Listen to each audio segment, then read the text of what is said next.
સ્વચ્છંદપણાને સ્થાપે છે તેનો નિષેધ કરે. બરાબર, શાનો નિષેધ કરે?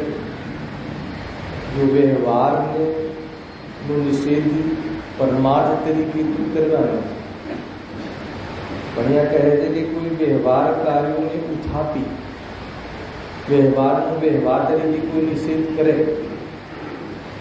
અર્થાત તો પૂજા પાઠ આદિ કાર્યોનો નિષેધ કરે, ધર્મ તરીકે નિષેધ કરે તો બરાબર છે, પણ એ કાર્યનો નિષેધ કરી અને સ્વચ્છંદ પ્રવૃત્તિ કરે એ વાતનો અહીંયા નિષેધ કરે.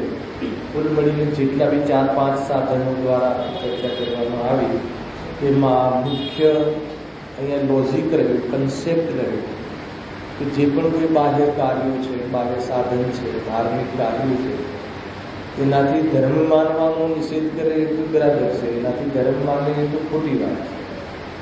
પરંતુ એ કાર્યોનો જીવનમાં નિષેધ કરી અને પાપ કાર્યોમાં જીવન વિતાવે એનો અહીંયા નિષેધ કરવામાં આવ્યો છે. હવે એના પછી કેવળ નિશ્યાવલંબી જીવની પ્રવૃત્તિ, પ્રકરણ તો એ જ છે પણ ઓર સૂક્ષ્મ ચર્ચા કરવાનો અહીંયા એમનો વિચાર છે. અનેક સમયસારના કલશોનો આધાર એ આપીને પણ અહીંયા ખુલાસા વિશેષ કરવાનો અહીંયા પ્રસંગ છે. શું છે હેડિંગ? કેવળ નિશ્યાવલંબી જીવની પ્રવૃત્તિ એ હવે અહીંયા દર્શાવીએ છીએ. તો આ જે નિશ્યાવલંબી અથવા નિશ્યાવાસી મિથ્યાદૃષ્ટિની જે પ્રવૃત્તિ શબ્દ લખ્યો છે, પ્રવૃત્તિ તો શું હોય છે? ચોથા અધિકારમાં મિથ્યાત્વમાં થવાવાળી પ્રવૃત્તિ એ હેડિંગ આવી ગઈ ચોથા અધિકાર. મિથ્યા દર્શનમાં થતી પ્રવૃત્તિમાં સાતત્ય સંબંધી ભૂલની ચર્ચા ત્યાં કરી, કોને ખ્યાલ હોય. હવે અહીંયા કોઈ બાહ્ય પ્રવૃત્તિને લઈને તો આ પ્રકરણ છે નહીં. સમજો મૂળ વાત, બાહ્ય પ્રવૃત્તિ, સ્વભાવ પ્રવૃત્તિ કે અસ્વભાવની પ્રવૃત્તિ એને લઈને અહીંયા કોઈ ચર્ચા છે નહીં. નિશ્યાવાસી, વ્યવહારાભાસી, ઉભયાભાસી શ્રદ્ધાનો દોષ છે, ચારિત્રનો દોષ નથી. ચારિત્ર સંબંધી શું માને છે એનો દોષ છે, આચરણ સંબંધી. કેમ એમ કહો છો? પેલા થઈ ચૂકી છે ચર્ચા, એટલે હવે આ ફરીથી પ્રસંગ આવે ને. કેમ કે કોઈ શુભાવરૂપ અથવા શુભ પ્રવૃત્તિ અને કોઈ અશુભ પ્રવૃત્તિ એને કોઈ અહીંયા દોષ લઈને ચર્ચા નથી કરી. કેમ કે સ્વભાવરૂપ પરિણામ તો જ્ઞાનીની પણ હોય છે. कोई व्यवहार बाह्य व्यवहार स्वभाव रूप परिणमन कोई अगर व्यवहारा पासी मिथ्या दृष्टि कहे तो स्वभाव रूप परिणमन तो ज्ञानी नहीं पण होय અને અશુભાવ રૂપ પરિણમનને જ કોઈ નિશ્ચયવાસી કહે તો અશુભાવ રૂપ પરિણમન બી ચોથે પાંચમે સ્થાનવાળા જીવોને હોય તો એને લઈને અહીંયા ચર્ચા નથી. આ શ્રદ્ધાનો દોષ છે કે નિશ્ચયાવલંબી જીવની પ્રવૃત્તિમાં જે પ્રવૃત્તિ સિદ્ધ પડ્યું છે એ વૃત્તિના હાથમાં છે. છતાં પણ જો બાહ્ય જે વિચાર આદિની પ્રવૃત્તિ છે એ વિચાર આદિમાં એ શું માને છે અથવા બાહ્ય આચરણને લઈને શું માને છે એને લઈને બાહ્ય આચરણની મુખ્યતાથી ચર્ચા કરવામાં આવી છે. પરંતુ કોઈ બાહ્ય આચરણને લઈને કોઈ આ નિશ્ચયાવાસી અથવા નિશ્ચયાવાસી નિશ્ચય દૃષ્ટિ છે એમ કહી ન શકાય. અને કોઈ એમ કહે કે કોઈ ભોગ આદિના રૂપ પરિણમન કરે છે, કોઈ વેપારમાં પરિણમન કરે છે, તો આ બધા તો નિશ્ચયાવાસી છે એમ ન કહી શકાય. કેમ કે જ્ઞાનીઓને પણ વેપાર આદિ જોવા મળે છે ગૃહસ્થ જીવનમાં. અહીંયા એ કહે છે તો અહીંયા કહે છે કે એ સંબંધી શું એમની માન્યતા છે, એ સંબંધી શું માને છે, શું પ્રવૃત્તિ સંબંધી શું માને છે એને લઈને જ મુખ્યતાથી ચર્ચા છે. પરંતુ એ શું પ્રવૃત્તિ બી શું કરે છે એની અહીંયા મુખ્યતાથી ચર્ચા કરી છે. અને એનો જે દોષ છે એ તો માન્યતાને લઈને જ સિદ્ધ થશે. બહુ અદભુત છે. આ થીમ બતાવી દીધી. હવે એમાં શું ચર્ચા છે જુઓ. હવે જે પણ અહીંયા વિચારરૂપ પ્રવૃત્તિ જે અહીંયા કહી છે પંડિતજી, તમને થોડાક સાવધાન કરી દો કે એ વિચારરૂપ પ્રવૃત્તિ તો આત્માથીની પણ હોય છે, એ પ્રમાણે વિચારરૂપ પ્રવૃત્તિ તો સમ્યક દૃષ્ટિની પણ હોય છે, અને એ જ વિચારરૂપ પ્રવૃત્તિ આ નિશ્ચયાભાસી મિથ્યા દૃષ્ટિની પણ છે. તો એના માટે નિશ્ચયાભાસી કેમ? પ્રશ્ન ત્યાં ઉભો થાય. એ જે હમણાં નિશ્ચયાભાસીની પ્રવૃત્તિ કહેશે વિચારના આધાર પર વિચારરૂપથી શું પ્રવૃત્તિ કરે છે ધર્મને લઈને, તો એ જે પ્રવૃત્તિ છે તો જ્ઞાનીઓને જોવા મળે છે, આત્માર્થીઓને પણ જોવા મળે છે. તો એના માટે આ ભાસ કેમ? એના માટે તમે એની પ્રવૃત્તિને તમે મિથ્યાત્વ કેમ કરો છો? તો એની ચર્ચા અહીંયા બહુ સૂક્ષ્મતાથી કરવામાં આવી છે. અહીંયા હેડિંગમાં નિશ્ચય નહીં અવલંબી, નિશ્ચય નહીંનું અવલંબન. તો નિશ્ચય નહીંની જે વિષય વસ્તુ છે એનું જે અવલંબન લે છે તો કેવી રીતે અવલંબન લે છે કે જેથી કરીને એ સમ્યક દૃષ્ટિ તો બનતો નથી, જ્ઞાની તો થતો નથી, પણ આ ભાસમાં રહે છે. એવું નથી કે નિશ્ચયના વિષય વસ્તુની એને ખબર નથી. નિશ્ચયની વિષય વસ્તુ જે ભગવાન આત્મા છે એ ભગવાન આત્માનું જે અવલંબન કેવી રીતે લે છે, તો એ કેવી રીતે લે છે એની ચર્ચા છે. અને એ જે રીતે લે છે એને જ નિશ્ચયનું અવલંબન માની લે છે, એ નિશ્ચયાભાસ છે. આખી પ્રેમમાં ખ્યાલ આવે ને શું કહેવા માંગ્યું? અહીંયા હેડિંગમાં ફરીથી નિશ્ચય નયાવલંબી એ શબ્દનો અર્થ કરી રહ્યો. નિશ્ચય નયાવલંબી એટલે નિશ્ચય નયનું અવલંબન. હવે નિશ્ચય નયનું અવલંબન એટલે શું? પહેલા સામાન્ય અર્થ કે નિશ્ચય નયની જે વિષય વસ્તુ છે, કઈ વસ્તુ છે નિશ્ચય નયની? ભગવાન આત્મા, શુદ્ધાત્મા, આત્માનો શુદ્ધ સ્વભાવ, ધ્રુવ સ્વભાવ, જ્ઞાયક ભાવ, એ નિશ્ચય નયનો વિષય. હવે એનું અવલંબન લેવાનું તો કહ્યું છે. એનું જે અવલંબન લે એ તો જ્ઞાની છે, પણ આ જે અવલંબન લે છે એના અવલંબન લેવાને શું કરે છે, એના અવલંબન લેવાનું પ્રવૃત્તિ કઈ રીતે છે એની ચર્ચા અહીંયા કરી. ખ્યાલ સામાન્ય રૂપથી તો ભેદ જ્ઞાનના બલથી નિશ્ચયનો જે વિષયભૂત ભગવાન આત્મા એ જ હું છું એવી પ્રતીતિ, એવી અનુભૂતિ, અને એનું નામ સમ્યક દર્શન છે. એ નિશ્ચયનું અવલંબન છે. પણ આ જે નિશ્ચયાભાસી છે એ નિશ્ચયના અવલંબનના નામે શું કરે છે એની ચર્ચા અહીંયા કરી છે. થોડો ખ્યાલ આવે ને? બની શકે કે આપણે પણ નિશ્ચયના અવલંબનના નામે આવી ભૂલ કરી શકતા હોઈએ અને આ ભાસમાં રહી અને મને ધર્મ પ્રગટ થઈ ગયો છે એમ માની અને સમસ્ત પુરુષાર્થનો લોપ કરી અને આપણે દુર્ગતિમાં ચાલ્યા જઈએ. અને એવું બની શકે એટલા માટે આપણે ગ્રંથ બહુ જ મહત્વપૂર્ણ છે. સાંભળજો. જુઓ, એક શુદ્ધાત્માને જાણવાથી જ્ઞાની થઈ જાય છે, અન્ય કશાની જરૂર નથી. બરાબર? આ કથન કયા નયનું કથન છે? નિશ્ચયનું કથન છે, એનો અર્થ કે પરમાર્થનું કથન છે, સત્ય કથન છે. અને એની ના નથી સાંભળજો, પણ એને લઈને પછી શું ભૂલ કરે છે. હે ને, વાત તો બહુ સાચી છે. એક શુદ્ધાત્માને જાણવાથી જ્ઞાની થઈ જાય છે. પહેલા તો એ પોઝિટિવ સેન્સમાં લઈએ આને. જ્ઞાની થવું હોય તો શું કરવું? હે ને, જે જ્ઞાનને જાણે એ જ્ઞાની. આત્મામાં જ્ઞાન તો દરેકને છે, પણ જેના જ્ઞાનમાં આત્મા છે એ જ્ઞાની. શું કહ્યું? આત્મા તો દરેક આત્મામાં જ્ઞાન છે, આત્મા જ્ઞાનમય છે, પણ જેના જ્ઞાનમાં આત્મા છે એ જ્ઞાન. એક તો આવી બી પરિભાષાઓ મળે છે. જ્ઞાની કોને કહે? જ્ઞાની ક્યારે થવાય? એ પહેલી જ પંક્તિમાં એક શુદ્ધાત્માને જાણવાથી અથવા પોતાના શુદ્ધાત્માનો અનુભવ કરવાથી, પોતાના જ્ઞાયક ભાવને જાણવાથી જ્ઞાની થાય છે. જીવ અજ્ઞાની કેમ છે? કે પોતાનાથી પરિચિત નથી, પોતાના શુદ્ધાત્માને જાણતો નથી. બરાબર? એમ કહે. થોડીક મારે આમાં ખુલાસો એ કર્યું છે કે શુદ્ધાત્માને જાણવાથી જ્ઞાની થઈ જાય છે, એમાં 7 તત્વ સામેલ છે કે નથી? બરાબર કે નહીં? શુદ્ધાત્માને જાણવું એ જ 7 તત્વને જાણવું, 7 તત્વને જાણવા એ જ શુદ્ધાત્માને જાણવું, એમ છે કે એમ નથી? ભાઈ બહુ મોટી વસ્તુ છે. હે ને, સમયસારમાં હમણાં તો સર્વવિશુદ્ધ અધિકારમાં બેન્સલીના કેટલાક બોલમાં તો એમાં આવ્યું છે કે સૌથી પહેલા શું કરવું જોઈએ? જીવે આત્માને જાણવું જોઈએ, એમ પણ આવે છે. અને સૌથી પહેલા આત્માનું હિત કરવું હોય તો દ્રવ્ય ગુણ પર્યાયને જાણવું જોઈએ.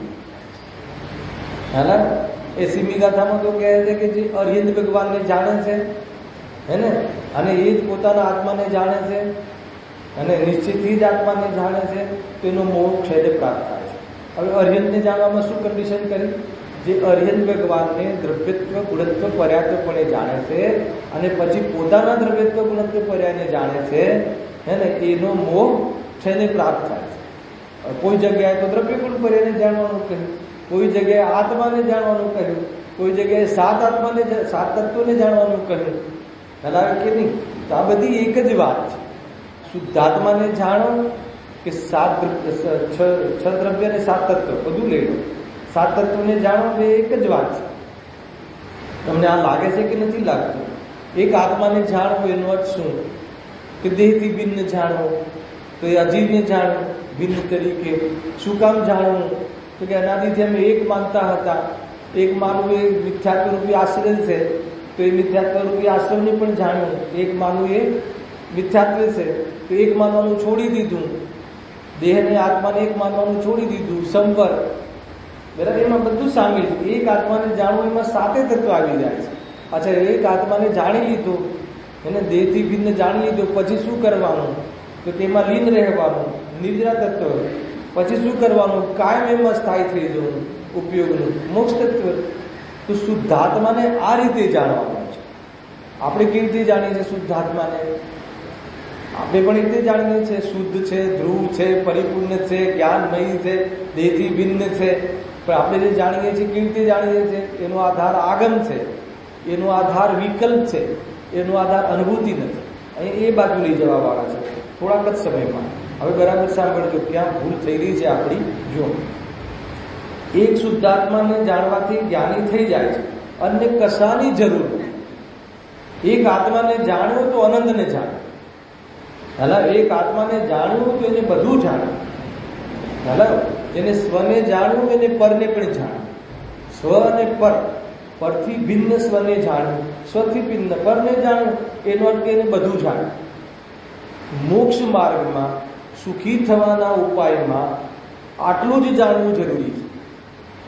એને આત્માને જાણો કે સ્વપરને જાણો કે 7 તત્વોને જાણો, એ બધી એક જ વાત છે. એક આત્માને જાણવું જોઈએ. કોઈ જગ્યાએ એમ આવે, કોઈ જગ્યાએ એમ આવે કે સ્વપરને જાણવું જોઈએ, કોઈ એમ આવે કે 7 તત્વોને જાણવું જોઈએ. બધી એક જ વાત છે. એટલા માટે ચર્ચા કરી કે એમાં આ બધું સામેલ છે. બરાબર છે? એક આત્માને જાણો એટલે સ્વને જાણો. શું જાણીએ સ્વને? સ્વના બાબતમાં શું જાણવું છે બતાવો. આ પ્રશ્ન છે મારો કે સ્વના બારામાં શું જાણવું છે? કે હું ચૈતન્ય સ્વરૂપ છું, પછી હું ચૈતન્ય સ્વરૂપ છું, હું જળ સ્વરૂપ નથી. તો આવે ને સ્વને પર, તો પરથી ભિન્ન સ્વને જાણો અને સ્વથી ભિન્ન પરને જાણો. પરથી ભિન્ન સ્વને જાણવામાં આત્માની રુચિની મુખ્યતા છે અને સ્વથી ભિન્ન પરમાં પરની રુચિ છોડો. બે વસ્તુ બે છે ને પરસ્પરસ રીતે જો એક શુદ્ધાત્માને જાણવાથી જ્ઞાની થઈ જાય છે.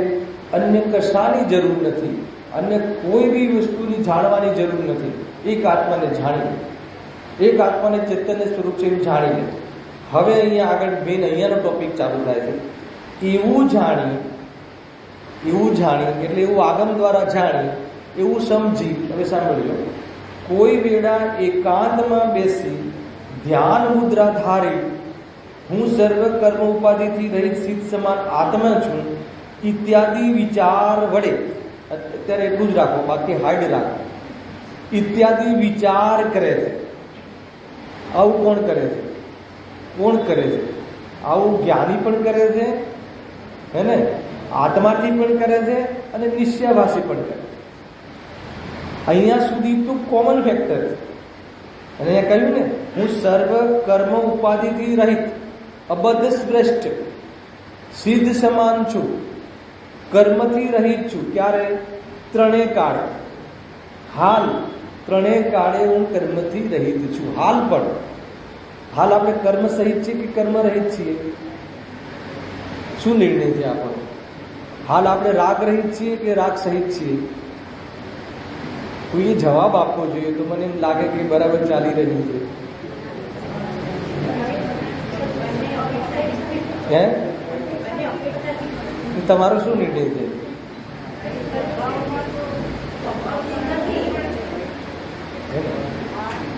કેટલા મત બે વિભાગ કરીએ ને તો વોટિંગ કરવું પડે.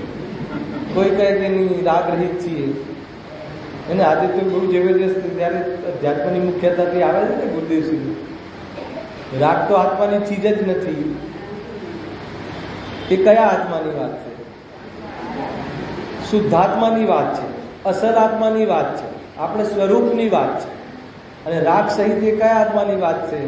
નકલી આત્માની વાત છે. કર્મ સહિત એ કયા? એ સંસારી આત્માની વાત છે. સંસારમાં રાગ સહિત જે જોવા મળે છે એ પણ સ્વભાવથી રાગરહિત છે. આખું કથન આમ છે. સંસારમાં જે રાગ સહિત જોવા મળે છે એને એ જીવ પણ સ્વભાવથી જોવામાં આવે તો રાગરહિત છે. અરે રાગરહિત જે સ્વભાવ છે એ પણ વર્તમાનમાં અજ્ઞાનના કારણે રાગ સહિત જોવા મળે છે. આ બંને કથનોમાં બરાબર અપેક્ષાથી સમજવું છે. પૂરું એક સાથે કહેવું હોય તો આ રીતે પ્રમાણથી, પછી એનું કેવી રીતે કઈ બાજુથી કયા એંગલથી જોવું, કયા એંગલથી ના જોવું, અથવા આ એંગલથી જોઈને શું કરવું, રાગના એંગલથી જોઈને શું કરવું અને સ્વભાવના એંગલથી જોઈને શું કરવું, બંને એંગલથી જોવું. પહેલાં તો બંને નયોથી વસ્તુનું સ્વરૂપ સમજવું, ખ્યાલ આવે કે નહીં. અને પછી નિશ્ચયના એંગલથી જે કહ્યું હોય એ સ્વરૂપનો સ્વીકાર કરવો, અને જે વ્યવહારથી કહ્યું હોય એને જાણવું માત્ર, એ રીતે અનુભવવું નહીં. ખ્યાલ એને સ્વરૂપમાં મિલાવીને નહીં અનુભવવું, પણ એ વસ્તુનો ત્યાં એ રીતે સ્વીકાર કરવો, બીમારીનો સ્વીકાર કરવો અને નિરોગતાનો ઉપાય કરવો. પણ બીમાર જ નથી સર્વથા, એ તો બીમાર જ નથી. એ તો ભગવાન આત્માની વાત છે અને એક ભગવાનની વાત છે. બાકી બધા બીમાર છે. એક ભગવાન આત્મા બીમાર નથી અને એક ભગવાન બીમાર નથી. બાકી બધા દરેક જીવ બીમાર છે, પોતપોતાની ભૂમિકા અનુસાર બીમાર છે. હે ને, છદ્મસ્ત જ્ઞાની પણ 10મા ગુણસ્થાન સુધી રાગ સહિત છે. બે વસ્તુ આવશે. શું કહે છે? વળી કોઈ એકાંતમાં બેસી ધ્યાન મુદ્રા ધારી, હે ને, આ બધા જ કરતા હશે, દરેક મનુષ્ય આ કરતા હશે. સવારે ઉઠીને ધ્યાન મુદ્રા ધારી એટલે વિચાર દશામાં વિચાર કરવા માટે બેસે, ધ્યાનમાં બેસે. ધ્યાનમાં બેસે એટલે વિચારમાં બેસે. ધ્યાન રાખે, વિચાર કરવામાં બેસે. બરાબર છે? કોનો વિચાર કરવા માટે બેસે? હે ને, પોતાનો. કેટલા દિવસ કરવો જોઈએ? પોતાનો વિચાર બી કરવો પડે છે. આ જીવની કેટલી દરિદ્રતા. મારે મારો વિચાર કરવો પડે કે હું કોણ છું, હે ને, એ કેટલી દરિદ્રતા છે. પણ વિચાર કરવા બેસે. આપણે એક પક્ષમાં ચાલી રહ્યા છે ત્યારે, બરાબર. એકાંતમાં બેસી, એક એક શબ્દ, એકાંતમાં બેસી. એકાંતમાં બેસી એટલે શું? સ્મશાનમાં બેસી, એકાંતમાં બેસી એટલે શું કે એવા સમયમાં બેસી કે જ્યાં બુદ્ધિપૂર્વક કોઈ ઉપયોગ લગાવવો ન પડે એનું નામ એ તે છે. ગમે ત્યારે ન બેસી. આમાં બહુ બધી બાબતો છે, આમાં બહુ વિવેક રાખવાની બાબતો છે. હે ને, ઘરમાં જે છોકરાઓના કામકાજના સમયમાં અથવા આપણે જે કે આપણે ઘરના પુરુષોને જે ઓફિસમાં જવાના સમયમાં કે આપણે ઘરમાં કોઈ બીમાર હોય તો એને દવાના આપવાના સમયમાં એ સમયમાં આત્માનો વિચાર કરવા ના બેસવું જોઈએ. એમ પણ કહે. ઘણા લોકો બહુ હઠાગ્રહી હોય છે અને બહુ જ એક હટ પકડી લીધી નહીં, કંઈ બી તમારું જેમ થવું એમ થાય એવું નથી માર્ગ. આ ખ્યાલ આવે કે નહીં? એટલે ક્યારે બેસવું એનો પણ વિવેક હોવો. આપણી જે ઘરની જે આપણા ઘરના જીવનમાં જે રોલ છે એ રોલથી હટીને એવા સમયમાં બેસવું જોઈએ કે અત્યારે રોલ અદા કરવાનો કાલ નથી. એનું નામ એકાંતમાં બેસવું. હેલા, ઘરમાં એક સાસુ બુમાવું કરતા હોય, છોકરાઓ અહીંયા ભૂખ્યા બેઠા હોય, પતિદેવને બહાર જવું હોય અને આ બેન કહે કે હું તો સામાયિકમાં બેસું છું, તો કે તને સામાયિકની ખબર નથી. એમ પણ નથી. હેલા, સંપૂર્ણ રાગ મટી ગયો હોય તો શાબાશ, એ તો આરિકા વ્રતમાં હોય, એને તો કોઈ કહેવાનું જ નથી. પણ ગ્રસ્ત જીવનમાં રાગ છે તો ક્યારે બેસવું એ પણ અહીંયા ઈશારો કર્યો છે. કોઈ વેળા એકાંતમાં બેસી અને ધ્યાન મુદ્રાધારી એટલે મન વચન કાયાની અન્ય પ્રકારની ચેષ્ટાઓથી વિરામ લઈ આ ધ્યાન મુદ્રા લૌકિક દ્રષ્ટિએ, બાહ્ય દ્રષ્ટિએ શું કહ્યું? મન વચન કાયાની જે બાહ્ય ચેષ્ટાઓ જે છે, અન્ય ચેષ્ટાઓ છે, એનાથી વિરામ પામીને, એટલે કસરત કરતા કરતા નહીં. ના ખ્યાલ આવ્યો? બોલો, આપણે શું કરીએ સવારમાં? આપણે શું કરીએ? મોર્નિંગ વોક બી થઈ જાય ને એક પ્રવચન પણ થઈ જાય, તો તે બિલકુલ યથાર્થ નથી. એને ઘણા લોકોને પ્રોબ્લેમ થઈ જશે. આજે ઈર્યા સમિતિ નહીં પડાય. એટલી તુચ્છ ચીજ નથી કે શરીરના પોષણ કરતા સમય એને સંભળાય. આ તો સ્પેશિયલ બેસવાનો માર્ગ છે ભાઈ. હાલ મારે પંડિતજી મિત્ર હતા, એમને આ વિકલ્પ રહેતો ક્યારેક ક્યારેક, કેમ કે સમયમાં જેવી તકલીફો હશે તો એ શું કરે. મેં એકવાર આ શબ્દ કહ્યો કે આ ઠીક નથી, ઇમિડિયેટ બંધ કર્યું. એને આ બરાબર નથી. એક બાજુ તો શરીર માટે નીકળ્યા હોય દોડવા અને ચાલવા, અને તો કે અમે તો સવારે પોણો કલાક ચાલીએ છીએ ને પોણો કલાકમાં પ્રવચન પણ થઈ જાય. બિલકુલ યથાર્થ નથી. આ બહુ ઉત્કૃષ્ટ ચીજો છે. એના માટે બહુ નિશ્ચયી થઈને બેસવું પડે. એનું નામ એકાંતમાં બેસવું. નિશ્ચયનો ખ્યાલ આવ્યો કે નહીં? સમસ્ત લૌકિક કાર્યોથી નિવૃત્તિ, એનું નામ નિશ્ચયી, એનું નામ એકાંત. પણ શું કરે કે અમારે મજબૂરી છે, સમય મળતો નથી, રસોઈ બનાવતા બનાવતા બી સાંભળવું પડે છે. હું પહેલાં કહેલું જ અહીંયા કે એક વાર કે ભાઈ એ ઠીક નથી, વહેલા ઉઠો, બીજો સમય પકડો. હે ને, એવા કેટલાય સમય છે કે આપણે એવું આપણે અલગથી આના માટે બેસવું. બહુ બહુ પવિત્ર ચીજો છે આ, અને એને તમે અન્ય ચીજોની સાથે એમાં કરવું ઉચિત નથી. ખ્યાલ? જેમ મંદિર માટે બી નિશ્ચયી છે, હે ને, એ શાસ્ત્ર માટે પણ નિશ્ચયી છે.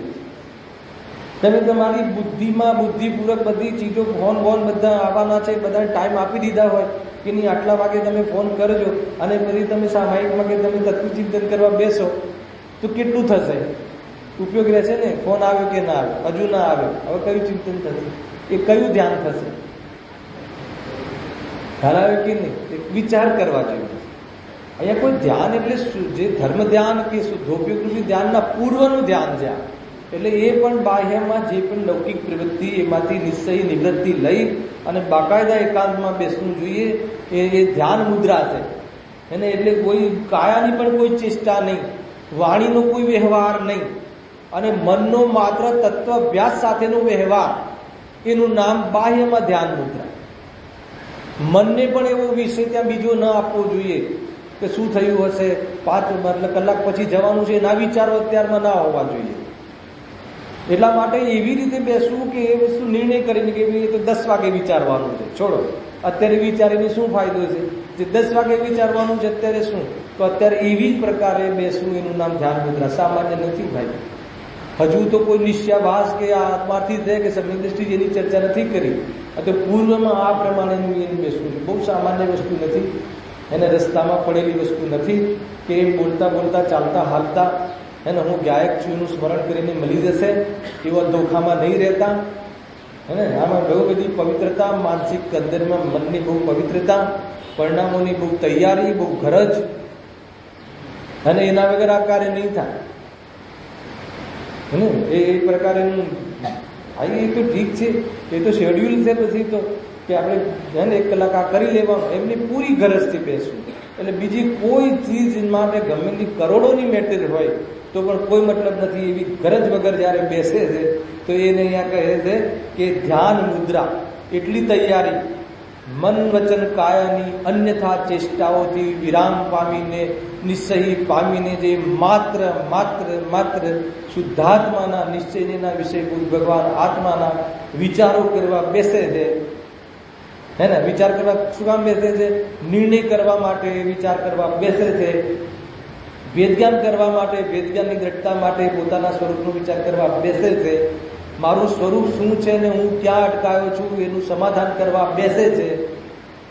હેલો, મારું સ્વરૂપ શું છે અને હું શું માનું છું આ કન્ફ્યુઝનને દૂર કરવા જે બેસે છે, હેલો, એ છે આટલી ચર્ચા. તો આપણને તો કોઈ કન્ફ્યુઝન થોડી છે.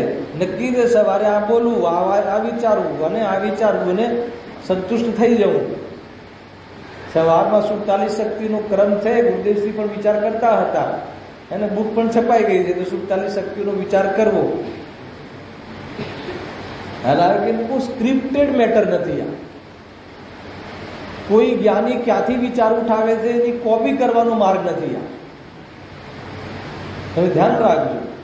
જ્યાં તમારું મન ત્યાં મન લાગેલું રહે એની ઓરથી કોઈ એક ગાથાના માધ્યમથી, કોઈ એક પોતાના કન્ફ્યુઝનના માધ્યમથી અને તમારે વિચાર ઉપાડવો જોઈએ. અનેક પ્રમેયો છે. કોઈ એવી જાતિનો કોઈ સિલેબસ નથી. સામાન્ય સિલેબસ તો છે, વિશેષ સિલેબસ નથી. સામાન્ય સિલેબસ એ છે કે પોતાના સ્વરૂપનો વિચાર કરે. હવે દ્રવ્યગુણ પર્યાયને લઈને કરે, એને ક્રમબદ્ધ પર્યાય લઈને કરે, હેલા ક્યાંથી બી વિચાર કરે. જ્યાં જે પ્રકારનો રોગ બહુ સતાવતો હોય એને પર્યાયમાં ફેરફાર કરવાનો બહુ રહેતો હોય ઉપાય, ઉપયોગ, હે ને, તો ક્રમબદ્ધ પર્યાયને લઈને વિચાર કરો. એ બી આત્માનું સ્વરૂપ છે, એ બી ગાયકનું સ્વરૂપ છે. કેમ કે એ ગાયકની દ્રષ્ટિ એટલે નિર્વિકલ્પ. ધ્યાન રાખજો, ગાયકની દ્રષ્ટિ તરફ લઈ જાય છે ક્રમબદ્ધ પર્યાય. હવે ગાયકની દ્રષ્ટિ એટલે શું ખબર છે કોઈ? ક્રમબદ્ધ પર્યાયનો વિચાર કરતા ભગવાન આત્માની દ્રષ્ટિ થાય અથવા ભગવાન આત્માની દ્રષ્ટિ થાય તો જ ક્રમબદ્ધ પર્યાયનો વિચાર કર્યો કહેવાય. તો ભગવાન આત્માની દ્રષ્ટિ થવી એટલે શું કોઈ કહેશે? બહુ મોટો પ્રશ્ન છે આ, બહુ મોટો કન્સેપ્ટ છે. કે આપણા આ વિઝન તો બરાબર છે, મતલબ કે જે વિઝ્યુલાઇઝ, જે સિલેબસ તો બરાબર છે કે ભગવાન આત્માની દ્રષ્ટિ થઈ જવી. ભગવાન આત્માની દ્રષ્ટિ થઈ જાય એટલે શું? ક્રમબદ્ધ પર્યાયનો વિચાર કરવા બેઠા. ચલો આપણે ક્રમબદ્ધ જે પર્યાય જે જ્યારે થાય છે, નિયમિત થાય છે, ક્રમશઃ થાય છે, સ્વાધીન થાય છે, સ્વતંત્ર થાય છે, જે થવાનું એ થાય છે, દરેક પર્યાયનો આ કાનૂન છે, આ બધું વિચાર કરે. બરાબર છે. હવે કે સ્વભાવ પર અથવા ભગવાન આત્મા પર દ્રષ્ટિ જવી એનો અર્થ શું? તમને ભગવાન આત્મા પર દ્રષ્ટિ ગઈ છે એવી ખબર કેવી રીતે પડી? તો કશું હાથમાં આવતું જ નથી. જીતુભાઈ, ભગવાન આત્મા પર દ્રષ્ટિ ગઈ ક્યારે કહેવાય? અથવા ભગવાન આત્મા પર દ્રષ્ટિ થઈ એ કોને કહેવાય? બહુ વાર કહ્યું છે, એ નથી કે હું પહેલી વાર પૂછું છું, 1000 વાર કહ્યું છે આ ગાદીથી, હે ને. કેમ કે જો તમને કઈ મેળ નહીં પડે, અચ્છા ભગવાન આત્મા પર દ્રષ્ટિ જવી એટલે શું? હે ને, ભગવાન આત્મા તો દેખાતો જ નથી. છદ્મસના વેદન પ્રત્યક્ષ તો છે, પ્રદેશ પ્રત્યક્ષ બી નથી. સમજમાં આવે છે કે નહીં? ભગવાન આત્મા 12મા ગુણસ્થાન સુધી પ્રત્યક્ષ થતો નથી. હેલો, સંવેદન પ્રત્યક્ષ તો છે પણ પ્રત્યક્ષ પ્રદેશ પ્રત્યક્ષ છે જ નહીં. એને અનુમાનથી જાણે છે ભગવાન આત્માને, અને વેદનમાં પ્રત્યક્ષ હોય છે. થોડું વિચાર કરજો. આજે વિકલ્પ આવી ગયો આશે બંધી. આત્મા વેદન પ્રત્યક્ષ તો છે છદ્મસ્તને, પણ જાણવામાં અનુમાનથી જાણે છે, હે ને, પરોક્ષ રીતે જાણે છે આત્માને. જ્ઞાનની 12મા ગુણસ્થાન સુધી છદ્મસ્ત કેવી રીતે પ્રદેશ પ્રત્યક્ષ જાણી શકે? વેદન પ્રત્યક્ષ છે, ફિલિંગમાં આવે અને ફિલિંગનું જ મહત્વ છે. આપણે એની પ્રદેશ પ્રત્યક્ષનું મહત્વ પણ નથી. એ તો એ સ્વાભાવિક જ્યારે થવો છે ત્યારે થશે, એટલે ચિંતા બી નહીં કરવી. જોડે કહી દીધું મેં. મારો પ્રશ્ન એ છે કે ભગવાન આત્માની દૃષ્ટિ થઈ જશે ક્રમબદ્ધ પર્યાય અને તત્વ સ્વરૂપનો વિચાર કરતા. અહીંયાનો વિષય નથી આ, પણ આવી ગયો વિચાર તો પૂછું છું. તો શું અર્થ છે ભગવાન આત્માની દૃષ્ટિ થવી એટલે શું? મને ભગવાન આત્માની દૃષ્ટિ થઈ ગઈ છે એવી મને કેવી રીતે ખબર? તમે ક્રમબદ્ધ પર્યાયનો વિચાર કર્યો, સાત તત્વનો વિચાર કર્યો, ભેદ જ્ઞાનમાં બેઠા. આ બેઠા ને આ બધામાં પાસ, હું તમને પાસ કરું છું, બધામાં પાસ. પૂરી માન કે પૂરી નિવૃત્તિ કરીને બેઠા, નિશ્ચય કરીને બેઠા, મન વચન કાયાની બહુ જ અને વિરામ લઈને બેઠા. અન્ય કાર્યોમાં, ભોગના કાર્યોમાં, બાહ્ય કાર્યોમાં, કસાયના પોષણના કાર્યોમાંથી વિરક્ત થઈને ઉપયોગને ત્યાંથી વિરામ પામીને બેઠા. બધે સુધી આવી ગયા. તત્વનો વિચાર કર્યો, આત્મતત્વનો વિચાર કર્યો, બધું જ વિચાર કર્યો. હું અબસ્પષ્ટ છું, અનન્ય છું, અણસંયુક્ત છું, નિયત છું, એને બધો જ પ્રકારે વિચાર કર્યો. હે ને? અને એ કરીએ તો શું થાય પ્રફુલભાઈ? એનું ફળ શું છે? ભગવાન આત્માની દ્રષ્ટિ થાય. મને બતાવો કે ભગવાન આત્માની દ્રષ્ટિ થવી એટલે શું? હે ને? પછી જ પૂરો કરીશું વિષય. થોડી જીદ છે આજે મને. પોતાના અસ્તિત્વનો સ્વીકાર થયો. બધા જ કથનોમાં છે ને, શ્રદ્ધા થવી, સ્વીકાર થવો, પ્રતીતિ થવી, એકત્વ થવું. અને હું જ કહી દઉં તમારે બધા જવું, એકત્વ થવું, અપનત્વ થવું, અહમ થવું, બધું જ થવું. પણ એ થવું એનો અર્થ શું? એ થયું ક્યારે કહેવાય? બોલો બોલો, એક મિનિટ. હા બોલો બોલો ખરીદી. વિકલ્પ. આ પૂરું છે. નિર્વિકલ્પ થવું. ભગવાન આત્માની દ્રષ્ટિ થવી એટલે નિર્વિકલ્પ થવું. હે સમજમાં આવે છે કોઈ? હવે તમારે નક્કી કરવું કે હું નિર્વિકલ્પ થયો કે નહીં. નિર્વિકલ્પ નથી થયો તો સમજ લેવાનું કે ભગવાન આત્માની દ્રષ્ટિ નથી થઈ. તો શું થયું છે? ભગવાન આત્મા સંબંધી વિકલ્પ થયા છે. અને ભગવાન આત્મા સંબંધી વિકલ્પ થયા એનું નામ ધર્મ નથી. અને પૂર્વમાં થશે અને વિકલ્પમાં સંતુષ્ટ થઈ ગયો તો નિશ્ચયાવાસી. હલો, વિકલ્પમાં સંતુષ્ટ થઈ ગયો તો નિશ્ચયાવાસી. હા, અમને તો આત્મા મળી ગયો છે. અમને તો આત્માની ખબર છે. આત્માની ખબર છે, આત્માનો અનુભવ નથી. હા, ખ્યાલ આવ્યો? નિર્વિકલ્પ વસ્તુ નિર્વિકલ્પ છે. જ્યારે ક્રમબદ્ધનો નિર્ણય થઈ ગયો, સ્વપરનો નિર્ણય થઈ ગયો, પર બી દ્રવ્ય ગુણ પર્યાયથી પરિપૂર્ણ છે, હું બી દ્રવ્ય ગુણ પર્યાયથી પરિપૂર્ણ છું, એનો નિર્ણય થઈ ગયો, બધો જ નિર્ણય થઈ ગયો. હવે પરમાં કાંઈ કરવાનું કર્તવ્ય ના રહ્યું, પર દ્વારા પોતાનામાં કંઈ કરવાનું કર્તવ્ય ના રહ્યું, તો એ કઈ દશા હોય કે જે કર્તવ્ય ના રહે? નિર્વિકલ્પ દશા. હવે નિર્વિકલ્પ દશા થાય તો જ તમારે આ કહેલું, સાંભળેલું, માનેલું, વિચારેલું વિકલ્પાત્મક શ્રદ્ધાનું સમ્યક પ્રતીતિરૂપ થઈ જશે.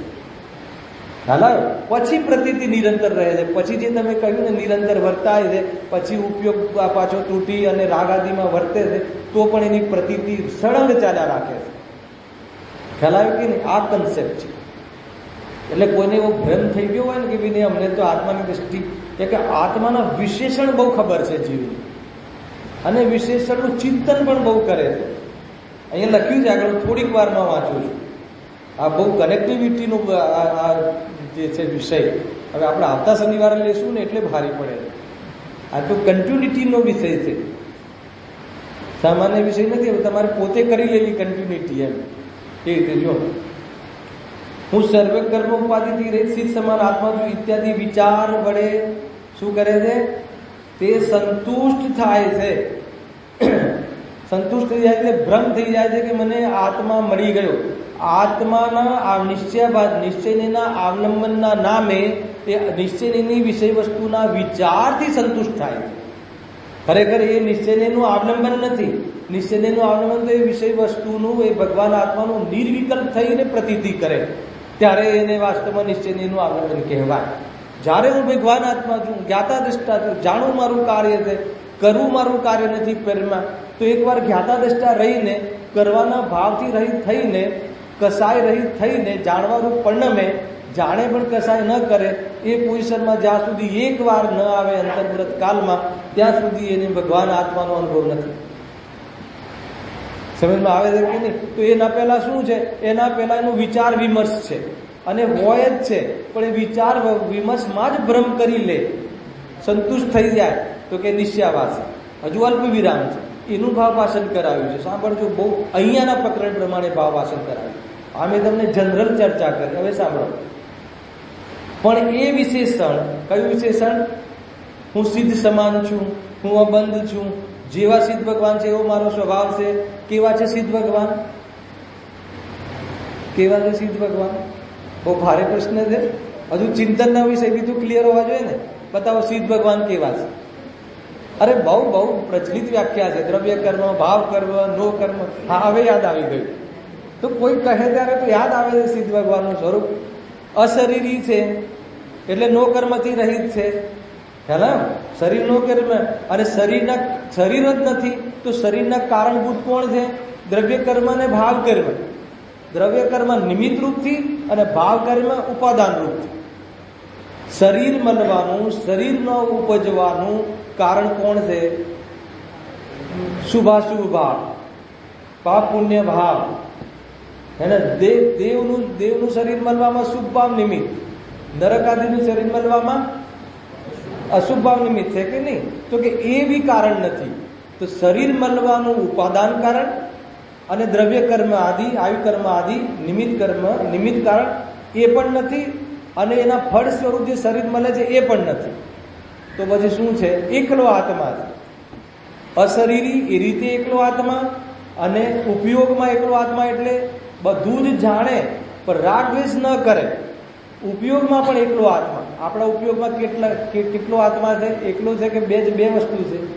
આપણા ઉપયોગમાં રાગ મિશ્રિત ઉપયોગ છે, કસાય મિશ્રિત ઉપયોગ છે. પરલક્ષને લઈને ઉપયોગ આપણો વર્તે છે, અને ભગવાનનો બી ઉપયોગ તો વર્તે છે જ્ઞાનમય, પણ રાગ રહિત ઉપયોગ વર્તે. સકલ ગે જ્ઞાન તદવી નિજાનંદ સ્લીપ. તો એ છે આખી આ વસ્તુ. હે ને? અહીંયા એમ કહે છે, જુઓ તો હા, પણ એ વિશેષણ કેવી રીતે સંભવે છે? હવે એ બહુ હેતુ આપ્યો છે. પહેલા સાંભળો કે જે આત્મા અબંધ શ્રેષ્ઠ છે, કર્મથી રહિત છે, ધ્રુવ છે, શુદ્ધ છે, અબંધ સ્વરૂપ છે, સિદ્ધ સમાન છે. આપણે ત્યાંથી વાત ચાલી ને, સિદ્ધ સમાન છે.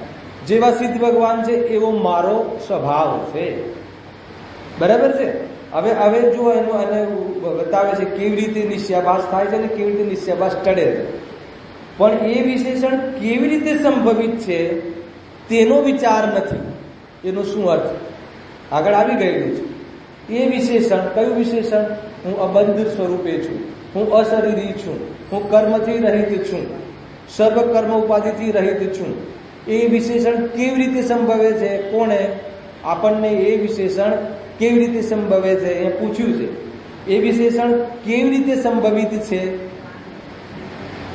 હું અશરીરી છું, હું કર્મથી રહિત છું, હું અબંધ સ્વરૂપ છું. તો કે એ દ્રવ્ય સ્વભાવથી સંભવિત છે, અને પર્યાયમાં તો કર્મ સહિત છું એ રીતે સંભવિત છે. પણ એ કઈ રીતે માને છે? હું પર્યાયમાં પણ હાલ કર્મથી રહિત છું, રાગાદિથી રહિત છું. રાગાદિ તો કર્મ કરાવે છે, એ તો મારો દોષ જ નથી.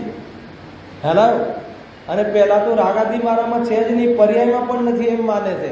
કદાચિત પર્યાયમાં છે એમ બતાવે તો કહે કે એ તો હું એનો કરતા નથી, એ તો કર્મ કરાવે છે, એમાં મારો કોઈ દોષ નથી.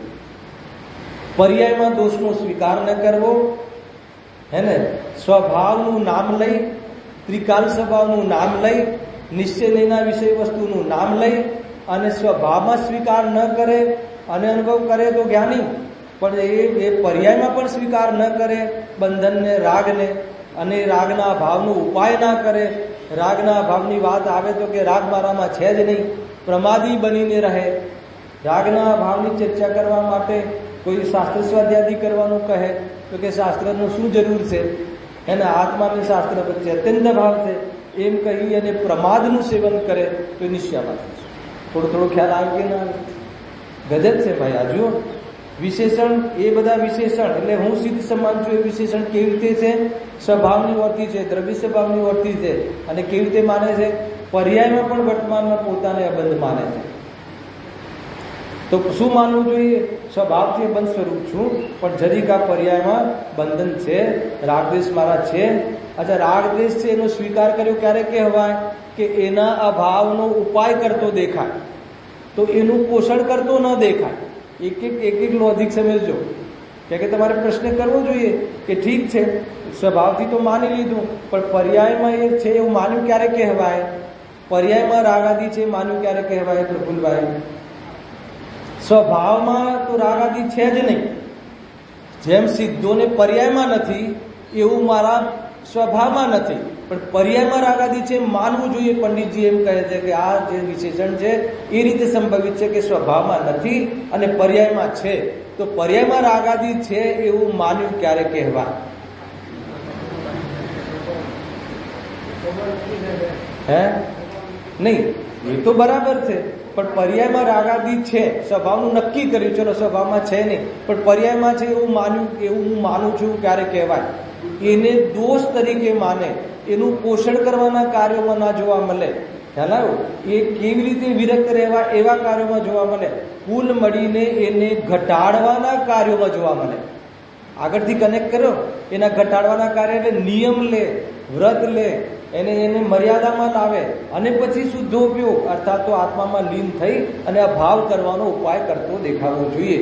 અગર આ કાર્યક્રમ નથી તો પર્યાયમાં માને છે એ બી આગમથી માને છે, ખરેખર એને દોષનો પોતાની રીતે પણ સ્વીકાર નથી.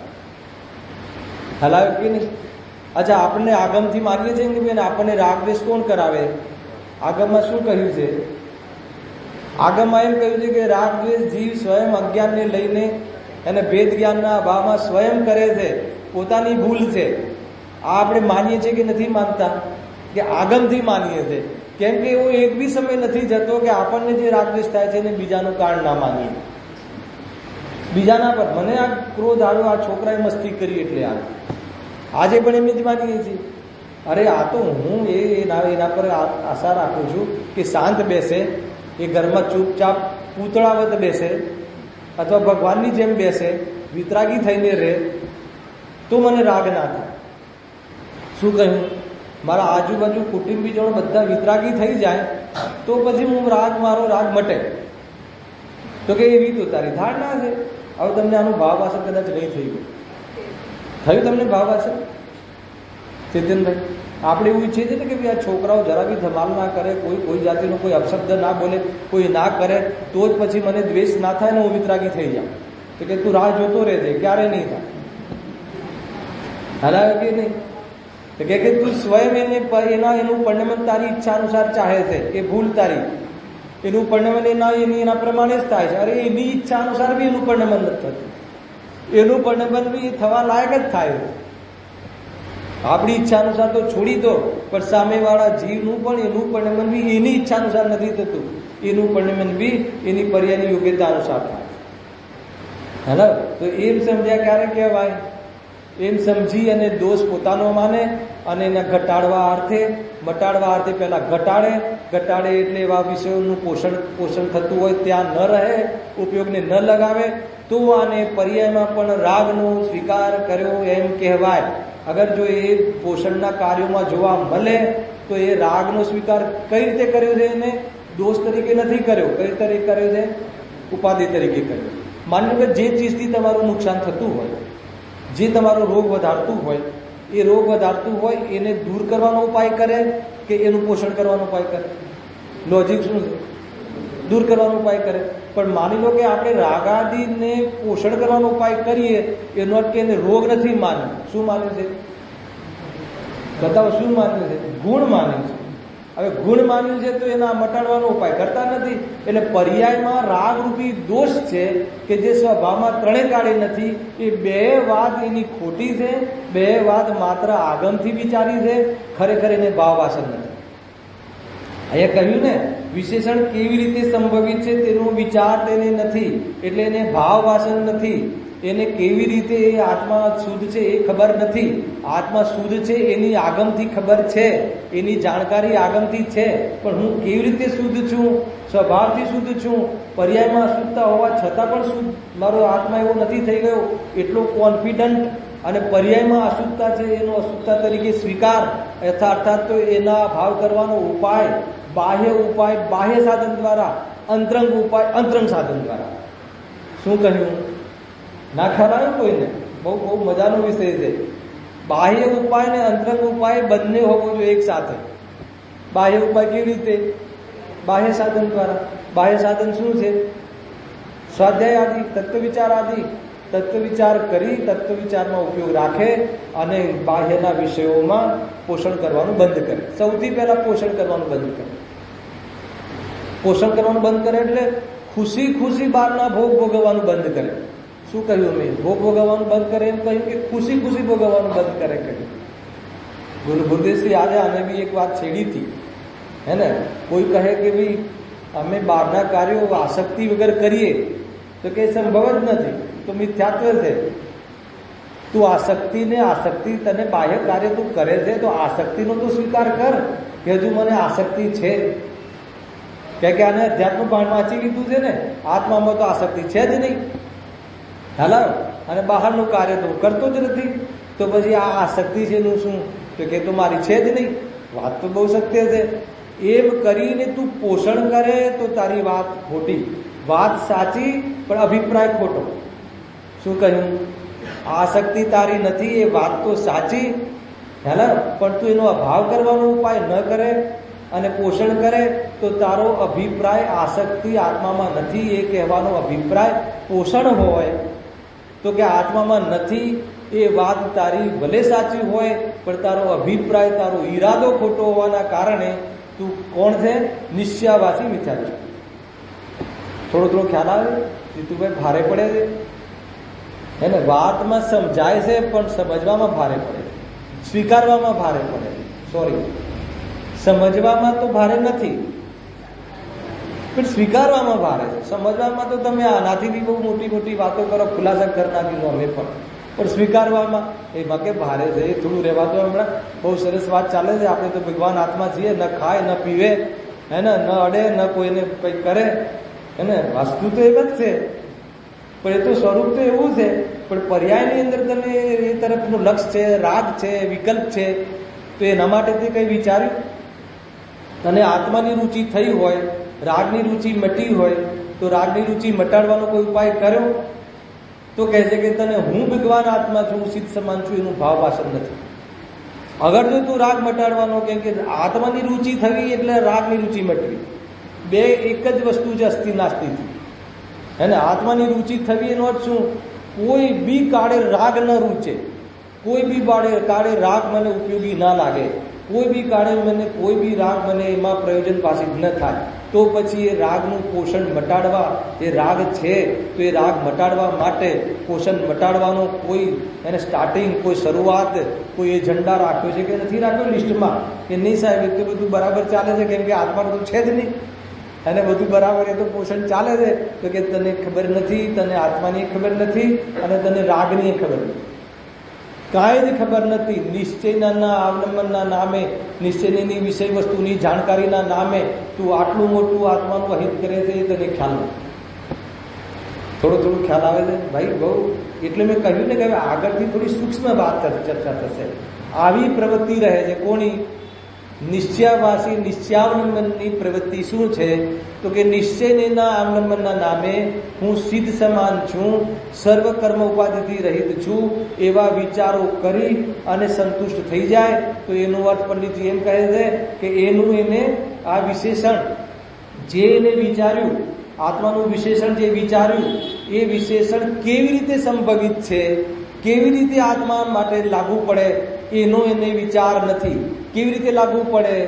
ભલે એને વિચાર નથી, આપણે વિચારો કેવી રીતે લાગુ પડે કે સ્વભાવથી તો હું સિદ્ધ ભગવાન જેવો જ છું, કોઈ અંતર નથી, પણ પર્યાયની અંદર રાગાદી છે એનો સ્વીકાર કરવો, અને સ્વીકાર કર્યો ક્યારે કહેવાય કે એના અભાવનો પ્રયત્ન દેખાય તો પછી આ વિચાર દ્રષ્ટિએ પણ બરાબર છે, બાકી વિચાર દ્રષ્ટિએ પણ બરાબર નથી. કેટલી વાત કહી, આ હું 4 નહીં 5 6 વાર કહું છું એનો અર્થ સમજી લો કેટલી મહત્વની વસ્તુ છે. સમજમાં આવે છે કે નહીં?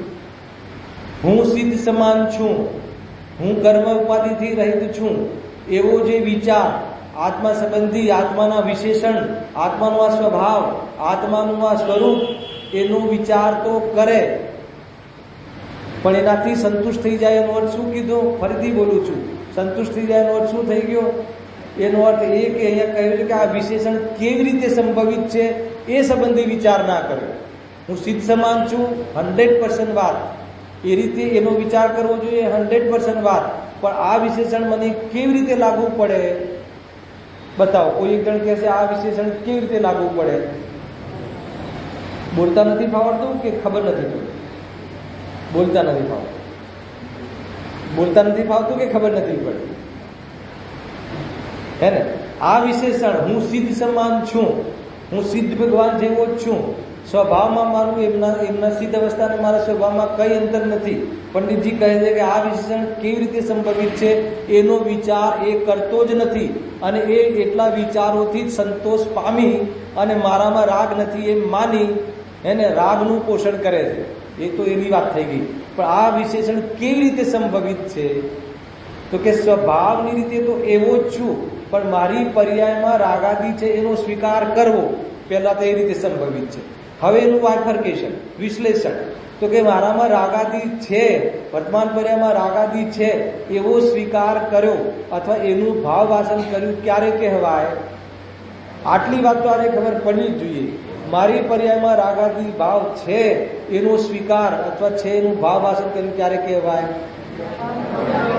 હા, એના પોષણથી નિવૃત્તિ, એનું પોષણ કરે નહીં અને એના ભાવનો પ્રયત્ન એનામાં દેખાય.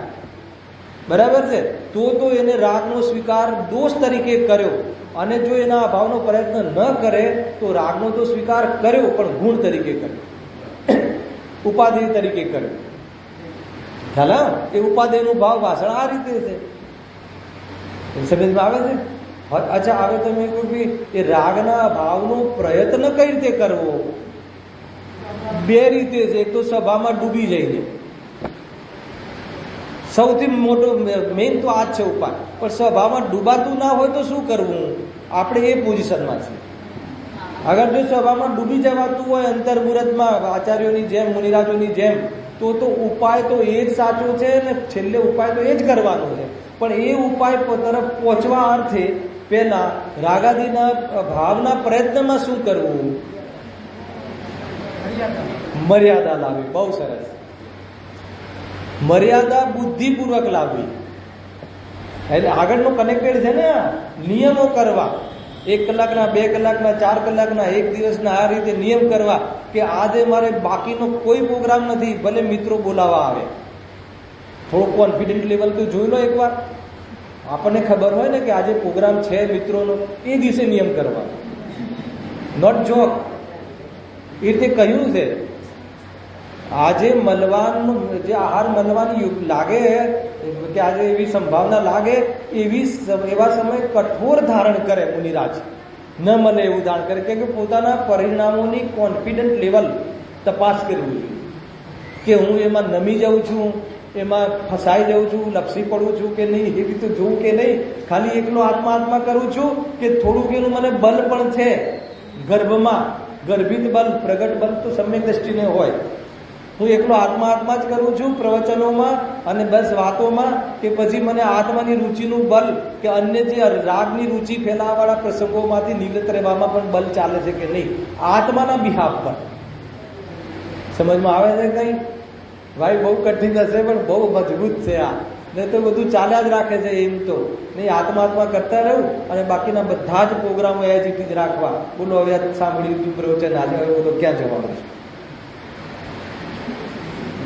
હેલા તો ભાઈ એ રીતે નથી આ માર્ગ.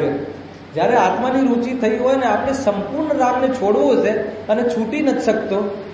પહેલા તો સ્વીકાર કર કે છે અને સ્વીકાર કર કે નથી. શું કહ્યું? સ્વભાવમાં નથી એ સ્વીકાર કર. મારો સ્વભાવ નથી એમ સ્વીકાર કર. સ્વભાવમાં નથી એટલે શું? થોડું ચાલશે, 2-3 મિનિટ પણ ચલાવવું પડશે. અચ્છા, સ્વભાવમાં નથી એટલે શું? એ મારો સ્વભાવ નથી. અચ્છા, મારો સ્વભાવ નથી એટલે શું? મારો સ્વભાવ નથી નું ભાવાસન શું? કે એનાથી મને સુખ નહીં મળે, એનાથી મારા મોક્ષની પ્રયોજનની સિદ્ધિ નહીં થાય, એનાથી એની પૂર્તિ કરવાથી મારા સ્વભાવનું લાભ નહીં થાય, એનું નામ કે મારો સ્વભાવ નથી. જે ચીજ મારી ના હોય એના તરફનું લક્ષ્ય ના હોય, એનો પક્ષ ના હોય, તો સ્વભાવ નથી એ નક્કી થયું. ખ્યાલમાં આવે? સ્વભાવમાં નથી, સ્વભાવ નથી. સ્વભાવમાં નથી એ નક્કી થયું, અને જે છે એ સ્વભાવ નથી, પર્યાયમાં છે સ્વભાવ નથી. તો આ કન્સેપ્ટ ખ્યાલ આવ્યો કે નહીં ભાઈ? જ્યારે આત્માનું બળ, જે છેલ્લી વાત બરાબર યાદ રાખજો કે તું આત્મા આત્મા કરે છે, ખાલી એને વાતોડીઓ ક્યાંક છે, ખાલી વાતો કરે છે, તને વાતો કરવી ગમે છે, હે ને? તને એ રીતે આત્મા ગમતો નથી. આત્માની વાત ગમે છે માત્ર.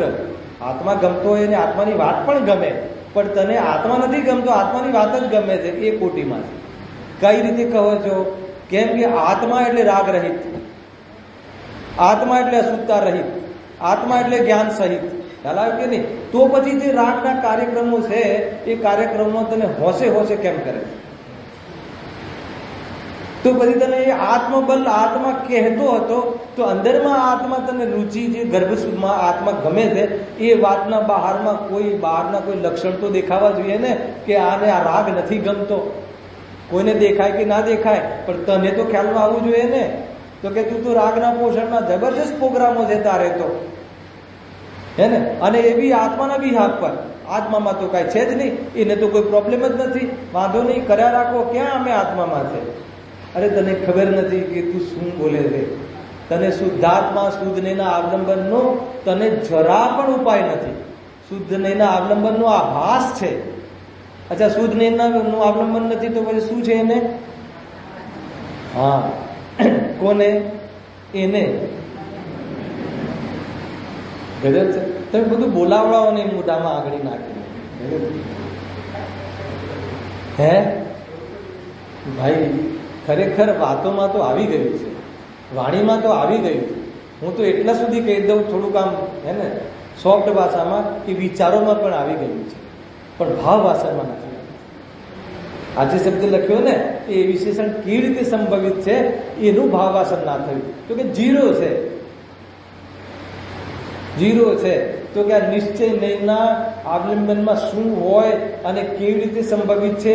હજી બીજા વિશેષણો બી કહેશું આપણે આવતા શનિ રવિએ, કે અચલ છે, અખંડ છે, અનુપમ છે, અને એ વિશેષણ પણ બીજાને પણ છે, અને તારે કેવી રીતે સંભવિત છે એનો પણ તને વિચાર નથી.